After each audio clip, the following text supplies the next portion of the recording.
कुछ नौमौलूद बच्चों को पैदाइश के वक्त एक या दो दांत मौजूद होते हैं। ये दांत आम तौर पे मैंडिबल की तरफ यानी लोअर जॉ पर मौजूद होते हैं तकरीबन 90 to 95% केसेस में।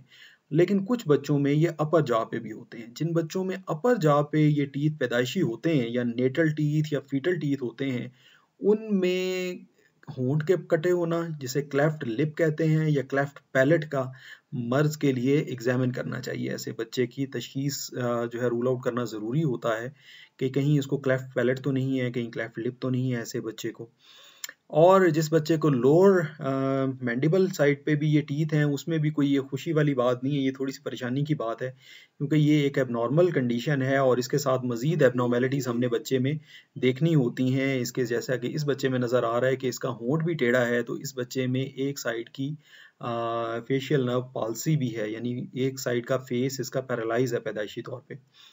फिर इन दांतों के साथ प्रॉब्लम बहुत सारे होते हैं, जैसा कि ये दांत लूज होते हैं, ये एक एबनॉर्मल चीज़ होती है at the time of birth.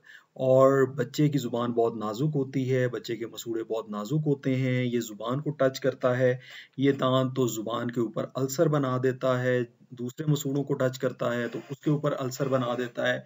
फिर अगर ये बिल्कुल लूज होता है, अगर डिसलॉज हो जाए तो बच्चे की सांस की नाली में जा सकता है, जिसकी वजह से नमूनिया हो सकता है, एस्पिरेशन नमूनिया हो सकता है, फॉरेन बॉडी हो सकती है ट्रेकिया में और चेस्ट में। और फिर क्योंकि दांत पैदाइश के वक्त तो नॉर्मली नहीं होते, तो बच्चे माँ का दूध पीते हैं तो माँ को भी तकलीफ नहीं होती। लेकिन अगर दांत मौजूद होगा पैदाइश के वक्त और वो दांत जो है वो जख्म बनाएगा माँ की छाती पर भी, तो माँ को भी मसाइल का सामना करना पड़ेगा। तो ऐसा दांत जो फीडिंग में प्रॉब्लम पैदा कर रहा हो, जो लूज लूज हो बिल्कुल और पैदाइश के वक्त मौजूद हो, जिससे मुंह के अंदर अल्सर पैदा हो रहे हो, मुंह के अंदर इन्फेक्शन पैदा हो रही हो, उसको आपने 95% केसेस में निकलवा देना होता है। इसका ये ट्रीटमेंट है, यही इसका अच्छा हल है कि ऐसे दांत को निकलवा दें। और इसके साथ फिर और एबनॉर्मेलिटीज़, जैसा कि मैंने आपको बताया कि और एबनॉर्मेलिटीज़ होती हैं। अब जैसे इस बच्चे में ना सिर्फ जुबान के ऊपर अल्सर बना हुआ है दांतों की वजह से, बल्कि साइड की जो डेंटल रिजेस हैं, सारे के सारे मसूड़े स्वेल किए हुए हैं, उनके ऊपर डेंटल लेमिनल सिस्ट बने हुए हैं हर जगह पे। तो ये भी एक तरह की एबनॉर्मेलिटी है। अब इस कंडीशन के साथ बच्चे को दूध पीने में बहुत तकलीफ होगी क्योंकि उसको हर जगह दर्द हो रहा है।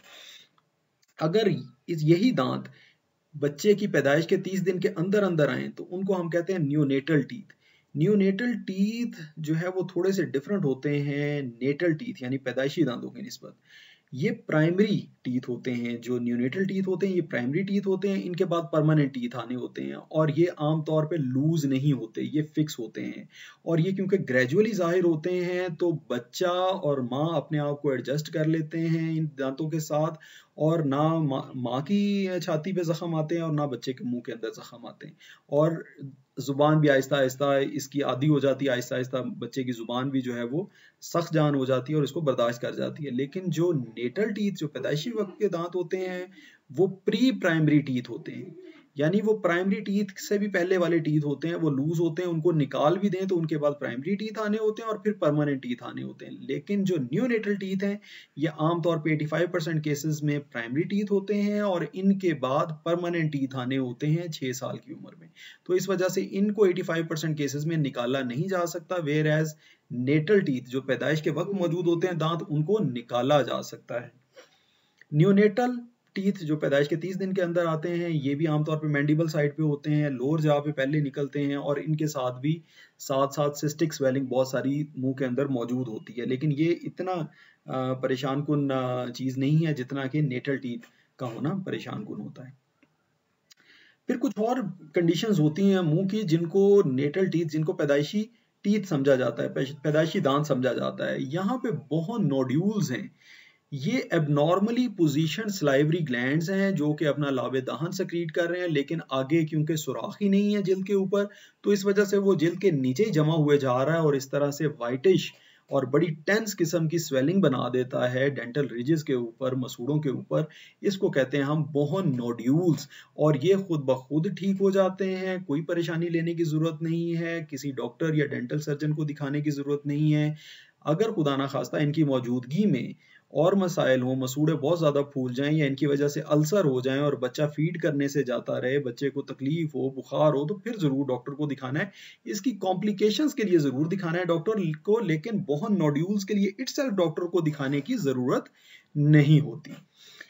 फिर डेंटल लेमिनल सिस्ट होते हैं। अक्सर बच्चों के पैदाइश पे ये डेंटल लेमिनल सिस्ट होते हैं और वालिदैन समझते हैं कि शायद ये पैदाइशी दांत हैं। वो कहते हैं चर्बी के पैदाइशी दांत थे। तो ये पैदाइशी दांत नहीं होते। इनको एग्जामिन करने की ज़रूरत होती है कि क्या इनके अंदर दांत हैं नीचे या नहीं है।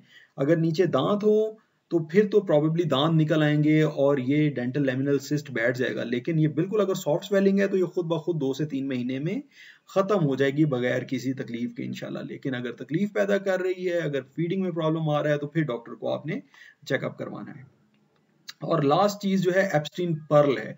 ये बिल्कुल मोती की तरह की हार्ड केराटिन की डेपोजिशन होती है एट हार्ड पैलेट या at the junction of hard palate और सॉफ्ट पैलेट के जंक्शन पे, पीछे तालू के ऊपर।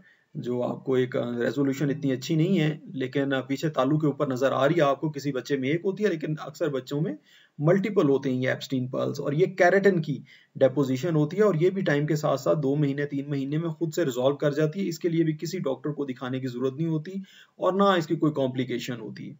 ये थी व्यूअर्स मेरी आज की गुजारिशात। मुझे उम्मीद है कि आपको बहुत सारी यूजफुल इन्फॉर्मेशन मिली होगी और मुझे उम्मीद है कि बहुत सारे वालिदैन का डॉक्टर की तरफ चक्कर भी बच जाएगा मेरी इस इन्फॉर्मेटिव वीडियो की वजह से। Thank you very much. अस्सलाम वालेकुम।